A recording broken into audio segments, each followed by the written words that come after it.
Ya, pemirsa Tegar TV dimanapun Anda berada, kita lanjutkan dialog spesial kita pada sore hari ini. Saat ini kita berada pada sesi kedua. Sesi pertama ini banyak hal yang disampaikan oleh Bapak Kabid Bina Program Dinas BMBK, Bina Konstruksi dan Bina Marga dan Bina Konstruksi terkait soal profil organisasi dari Dinas BMBK. Saat ini kita berada pada sesi kedua terkait tema progres pembangunan infrastruktur Provinsi Lampung. Pak Abdillah, ini menarik ini pembahasan kita, apalagi kita mau akhir tahun ini. Ini supaya jelas juga untuk pemirsa Tegar TV, panjang jalan yang dikelola oleh Dinas BMBK di Provinsi Lampung ini bagaimana nih Pak? Ya. Jadi panjang jalan status provinsi Pak, sesuai dengan SK Gubernur Lampung. Betul. Itu sudah ada perubahan yang awalnya 1693 1693 kilometer. Tahun 2023 itu ada SK Gubernur yang terbaru, Okay. yang terbaru ya Pak. Jadi panjang jalannya 1695,479 km.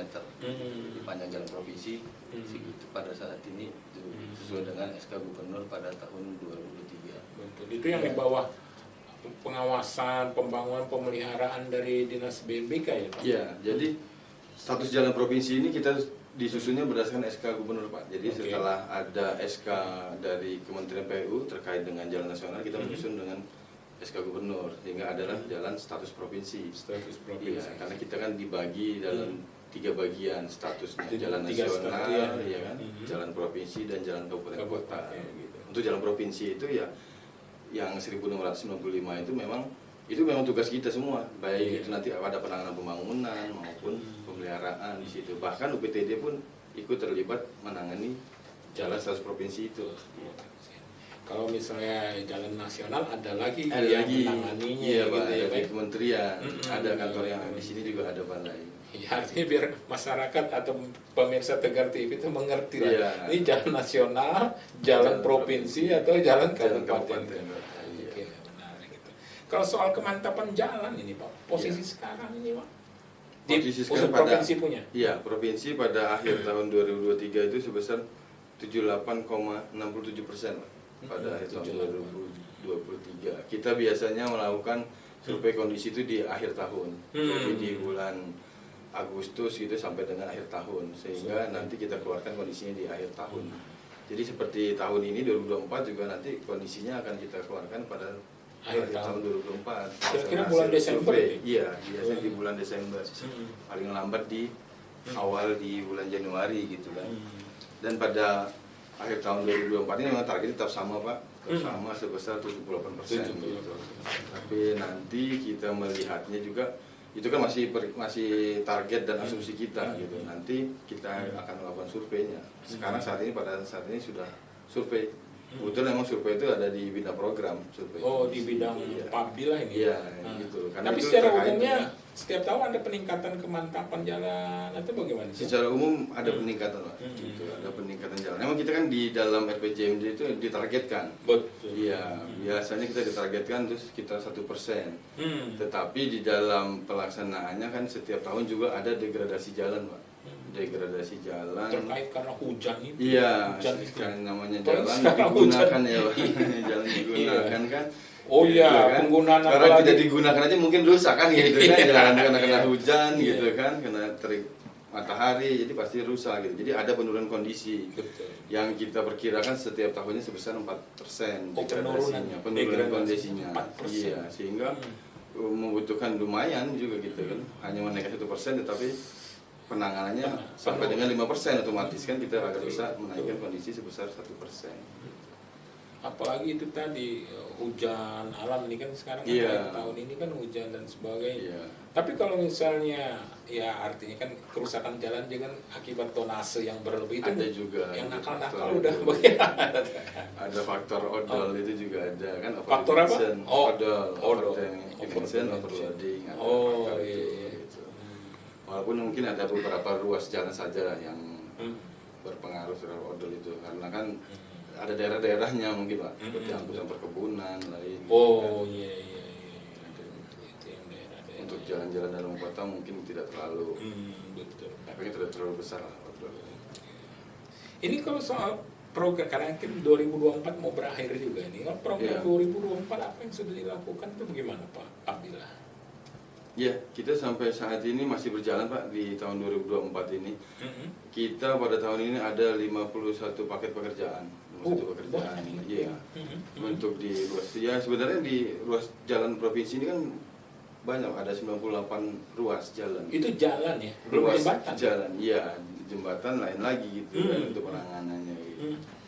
Jadi dari 51 paket ini sampai dengan akhir Oktober kemarin sudah selesai 10 paket pekerjaan.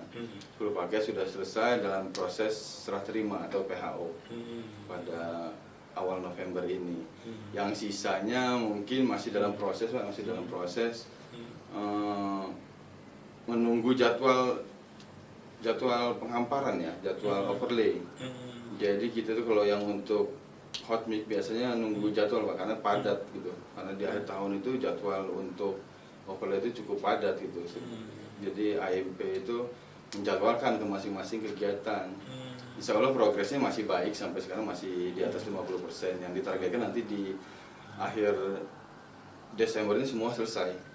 Bahkan ditargetkan mungkin 51 paket itu. Insya Allah selesai. Insya Allah selesai gitu. Baik Cukup itu sibuk itu. dengan perkerasan rigid maupun fleksibel gitu. Itu tersebar di kabupaten kota provinsi Lampung? Iya, tersebar di seluruh kabupaten kota di Provinsi Lampung. Seperti apa kira-kira antara lain? Untuk yang di sini di Lampung Tengah itu contohnya banyak, ada di ruas Bandar Jaya Mandala, Padang Ratu Kalirejo gitu kan, ada juga di Lampung Tengah khususnya. Itu pemeliharaan apa pembangunan? Kebetulan yang di Bandar Jaya Mandala dan di Padang Ratu Kalirejo itu pembangunan, jadi rekonstruksi pekerjaannya. Jadi bukan jalan baru tapi perbaikan dengan rekonstruksi gitu. Masih banyak juga ruas-ruas lain seperti kayak di Lempasing Padang Cermin ada gitu untuk daerah pariwisatanya gitu kan. Daerah perkebunannya mungkin di Waikanan Tegal Mukti Tajab ada juga gitu kan. Hampir untuk yang jalan-jalan yang kondisinya memang perlu, memang diprioritaskan untuk dibangun, kita tangani Pak. Kita usahakan tetap penanganan lah, walaupun secara bertahap gitu. Secara bertahap kita secara bertahap dan secara skala prioritas kita untuk penanganannya seluruh ruas-ruas jalan di Provinsi Lampung ini gitu. Menarik. Gitu, iya. Ya terakhir ini Pak Abdillah, ini luar biasa ini soal infrastruktur, karena memang ya apalagi terkait sekarang, nanti kita lanjutkan di sesi ketiga ini terkait soal jargon-jargon, apalagi dalam politik ini digunakan infrastruktur itu sangat penting. Tapi kita akan bahas sesi ketiga. Sebelum ke sesi ketiga ini Pak, ini soal anggaran, ini terkait anggaran ini tergantung juga pemeliharaan jalan, ini terkait anggaran 40% menuju gini bagaimana Pak? Ya. Jadi untuk penanganan infrastruktur jalan jembatan ini Pak, ya untuk pembangunan infrastruktur memang membutuhkan anggaran yang cukup besar, gitu. Anggaran yang cukup besar sehingga pembangunan infrastruktur sangat berpengaruh dengan besarnya APBD kita kan begitu kan.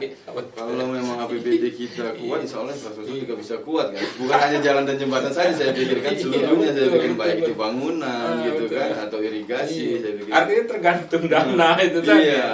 Makanya sebenarnya di Undang-Undang Nomor 1 itu tahun 2022 itu sudah ada mandatory spendingnya bahwa khusus untuk pembangunan infrastruktur besarannya diharapkan nanti di tahun 2027 nanti besarannya mencapai 40% gitu Pak, 40% gitu ya. Mudah-mudahan nanti pemerintah Provinsi Lampung bisa menuju ke arah sana gitu Pak, untuk dengan APBD yang memadai. Kalau APBD-nya masih belum memadai, saya pikir berat karena nanti untuk bidang lainnya khawatirnya malah tidak anggarkan gitu atau kurang anggarannya, sedangkan tidak hanya infrastruktur kan diperlukan pertanian, perkebunan, prioritas pembangunan. Iya.